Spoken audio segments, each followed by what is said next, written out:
पैसा भी बीमा भी करा लिए, अब तेल नहीं मिलेगा तो गाड़ी खड़ी रहेगी। हम विकासशील देश में है, भारत विकासशील है और ऑस्ट्रेलिया विकसित कंट्री है। इस गाड़ी का बीमा कराए 2 ही दिन हुआ था, अचानक से पता चलता है कि डीजल नहीं मिल रहा है। बड़ी तकलीफ़ हुई कि क्योंकि गाड़ी में सबसे ज़्यादा खर्चा आता है इंश्योरेंस का, ठीक ठाक पैसा लगता है साल भर का इंश्योरेंस कराने में। तो यही सोचे कि पैसा भी बीमा भी करा लिए, अब तेल नहीं मिलेगा तो गाड़ी खड़ी रहेगी। लेकिन साथियों, बस जो सुना था हमने वह हवा ही थी। जब से बीमा कराए हैं आज तक किसी एक भी दिन हमारी गाड़ी डीजल की वजह से नहीं खड़ी हुई, लगातार चल रही है गाड़ी। यह भी सोचे कि गाड़ी खड़ी हो जाएगी और जो धंधा पानी है वह भी ठप हो जाएगा, लेकिन कहीं पर भी किसी प्रकार से एक पैसे का फ़र्क हमको नहीं पड़ा। गाड़ी धुआंधार तरीके से जैसे पहले चलती थी वैसे अब भी चल रही है, ना ही किसी टंकी पे हमको समस्या झेलनी पड़ी।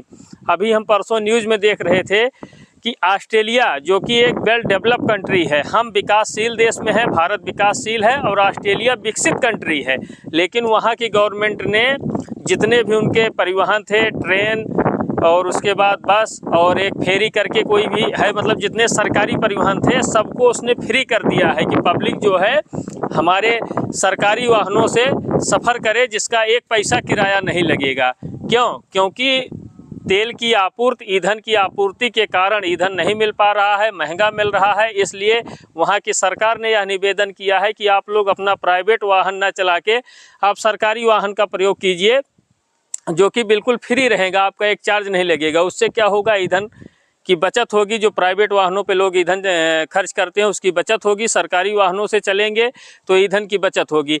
देखिए, वह फैसला किसने लिया है? विकसित कंट्री ने, मतलब वेल डेवलप कंट्री है, विश्व की 13 नंबर की सबसे बड़ी अर्थव्यवस्था उस देश के पास में है। और हमारा देश विकासशील होने के बावजूद तमाम प्रकार की, मान लीजिए थोड़ी बहुत आर्थिक समस्याएं भी हैं हमारे देश में, विकसित नहीं हो पाया है, उसके बावजूद भी कहीं किसी एक पेट्रोल पंप पे लाइन नहीं लगी हुई है, सब धुआंधार तरीके से तेल ले रहे हैं। इसी को कहते हैं शीर्ष नेतृत्व। मतलब नेतृत्व यदि सुचारू रूप से अच्छे ढंग से किया जाए तो उसी का यह परिणाम होता है कि तमाम समस्याएं होने के बावजूद भी हमारी गाड़ी खड़ी नहीं हुई है। इसके लिए भाई हम किसी पार्टी का समर्थन या किसी पार्टी का विरोध नहीं करते हैं, राजनीति से हमारा कोई मतलब नहीं है, लेकिन हमारा मतलब यही है कि बुरे दिनों पे जो हमको थामे रहे, जो हमारे देश को अच्छे से चलाते रहे, वही हमारे लिए श्रेष्ठ है। एक छोटी सी वीडियो साथियों बनाए थे, बड़ा अच्छा लगा, न्यूज़ वहाँ की देखे ऑस्ट्रेलिया की, तो हम सोचे बताइए वह देश इतना आगे होने के बावजूद भी ईंधन की वजह से उस देश में ऐसा फैसला लिया जा रहा है कि लोग प्राइवेट गाड़ी नहीं चलाएं, सरकारी वाहनों का प्रयोग करें ताकि ईंधन की खपत हो। और हमारे देश में फर्राटा मारते हुए जितनी भी सड़कें हैं, जिस तरह से नॉर्मल रूप में पहले गाड़ियाँ चलती थी उसी रूप में अभी भी चल रही हैं, और कामना बाबा विश्वनाथ से हम यही करते हैं कि आगे भी चलती रहेंगी। यही होता है, अच्छी राजनीति करें और अच्छा, मतलब जैसे होता नहीं कि हमारे परिवार का कोई एक मुखिया है, मुखिया या समझदार है तो पूरे परिवार को एक सिस्टम से लेके चलता रहेगा, चाहे कितनी भी विपरीत परिस्थिति आ जाए। समय का चक्र है, कभी अच्छा चलता है, कभी बुरा चलता है, कभी ऊपर होता है, कभी नीचे होता है।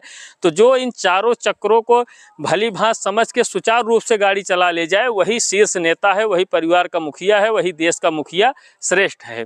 बहुत बहुत धन्यवाद है हमारी सरकारों का कि जो इतने मिडिल ईस्ट में इतना बड़ा संकट चल रहा है, संघर्ष चल रहा है, उसके बावजूद जो हमारे देश को थामे हुए हैं, किसी प्रकार की कहीं से भी ना ईंधन का संकट है, ना कोई भी संकट है, नॉर्मल रूप में चल रहा है। इसके लिए बहुत बहुत धन्यवाद है। ऐसी ही सरकारें हमारी काम करते रहें और हम लोग उन्नत करते रहें, सरकार को आगे बढ़ाते रहें, विकासशील से विकसित के रूप में अपने देश को लेकर जाएं। धन्यवाद।